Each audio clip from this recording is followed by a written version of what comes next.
दोस्तों, रुपया डॉलर के आगे भीख मांग रहा है। अब $1 90 रुपए के बराबर हो गया है। रुपया एशिया की सबसे कमजोर मुद्रा बनता जा रहा है, लेकिन सरकारी इकोसिस्टम आपको ये बताकर खुश करता है कि कोई बात नहीं, अरे पाकिस्तान भूखों मर रहा है। दोस्तों, अमेरिका का $1 हमारे 90 रुपए के बराबर हो गया है। यानी कि जो चीज अमेरिका के लोग $1 में खरीद लेंगे, वो हमें खरीदने के लिए 90 रुपए की जरूरत होगी। इंटरनेशनली आर्थिक मोर्चे पर भारत के लिए यह बेहद शर्म का विषय है।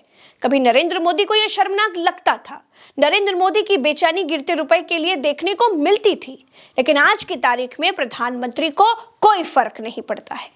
मोदी का ये पुराना बयान सुनिए जरा और समझिए कि जब प्रधानमंत्री नरेंद्र मोदी जी की सरकार नहीं थी, तब प्रधानमंत्री रुपए की मजबूती के लिए कितने बेचैन हुआ करते थे। ऐसे नहीं होता मित्रों, मैं शासन में बैठा हूं, मुझे मालूम है इस प्रकार से रुपया इतनी तेजी से गिर नहीं सकता।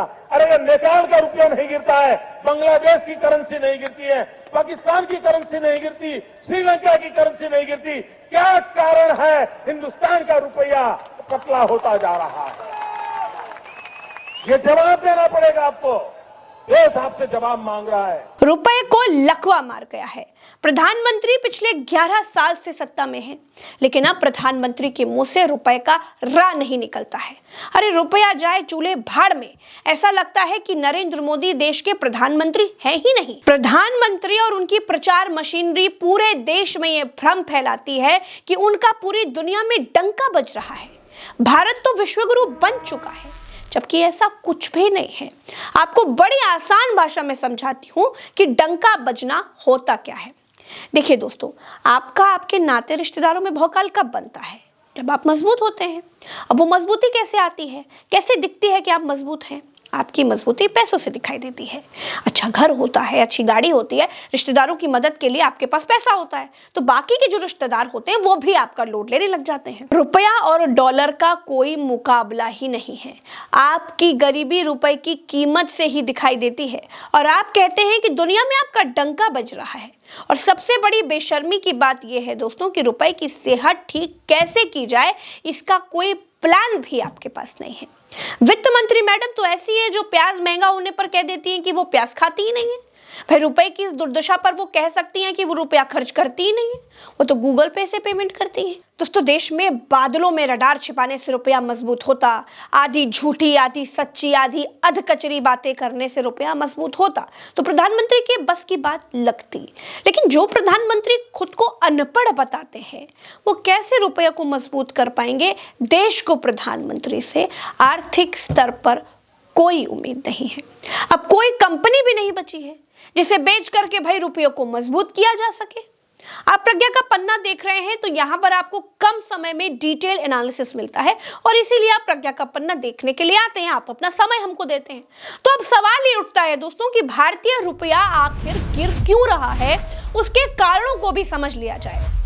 क्या रुपया नरेंद्र मोदी के हाँकने की आदतों से गिर रहा है या कारण कुछ और है? तो चलिए उसी पर बात कर लेते हैं। दोस्तों, रुपया गिरने का कारण यह है कि विदेशी निवेशक जिन्होंने भारतीय बाजारों में पैसा लगा रखा है, उनको भारतीय बाजारों पर यकीन नहीं रहा।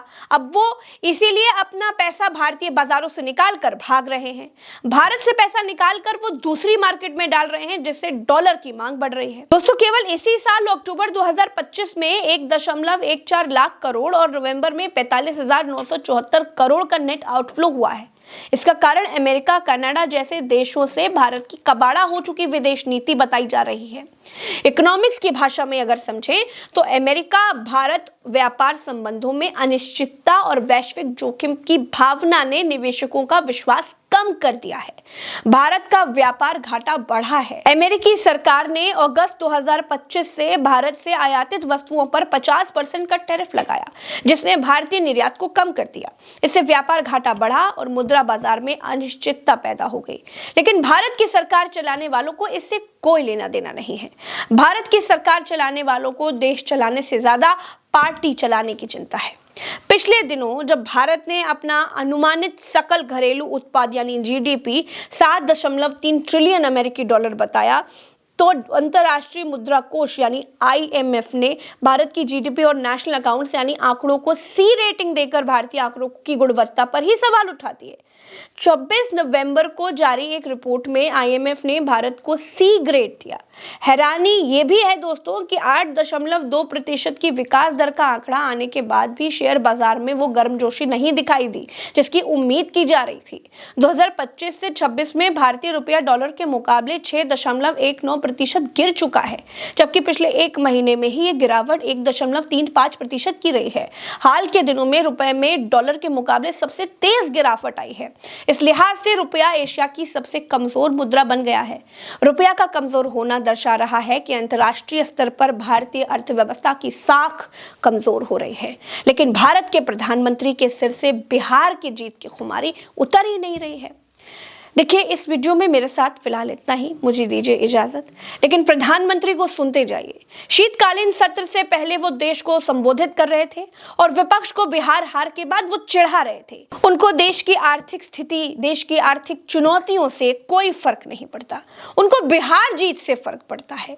कुछ लोग कहते हैं कि देश की गिरती आर्थिक साख से नहीं, उनको दो लोगों की आर्थिक मजबूती की चिंता रहती है केवल। एक बार चिंतन करना चाहिए कि पिछले 10 साल से ये जो खेल खेल रहे हैं, देश स्वीकार नहीं कर रही है इन पद्धतियों को, तो अब थोड़ा बदलें, अपनी रणनीति बदले।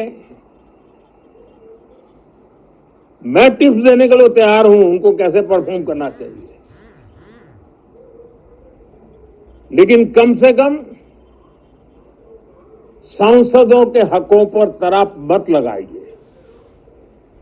सांसदों को अभिव्यक्ति का अवसर दीजिए। अपनी निराशा और अपने पराजय में सांसदों को बलि मत बनाइए। मैं आशा करता हूं कि इन जिम्मेवारियों के साथ हम सब चलें